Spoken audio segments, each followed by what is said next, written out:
Alors mon projet innovant, il consiste à proposer des alternatives à la médicamentation pour régler un certain nombre de troubles cognitifs auxquels sont confrontées les personnes qui sont atteintes de troubles psychiques, de troubles psychologiques ou de maladies neurodégénératives.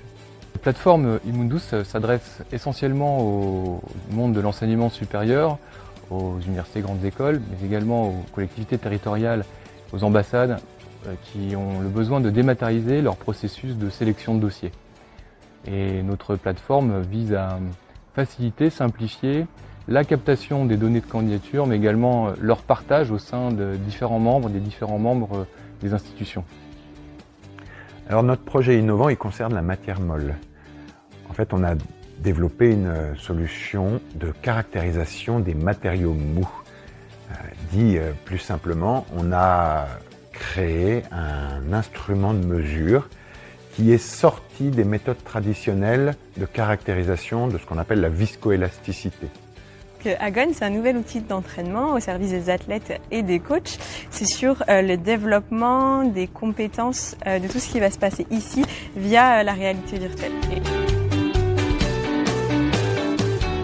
L'innovation, pour moi, ça consiste en fait à inverser un rapport hiérarchique, une trajectoire entre plusieurs points.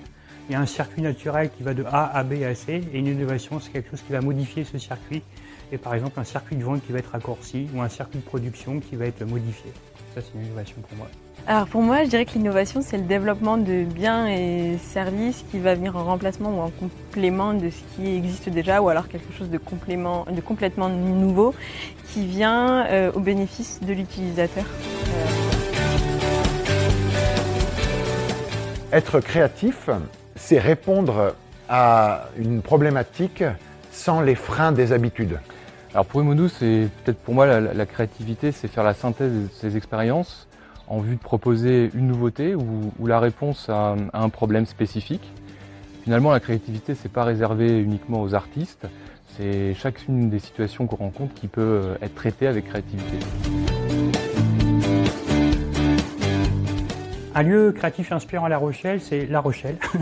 Déjà que je trouve très créative et très inspirante, mais je dirais le port de La Rochelle, parce que c'est un lieu d'introspection, un peu de méditation dans lequel on va poser les choses et se recentrer sur l'essentiel. À La Rochelle, il y a plusieurs lieux que je trouve inspirants. Le phare du bout du monde pour le côté rêverie, assez proche de la terre, mais finalement quand on y est, on se sent aussi loin.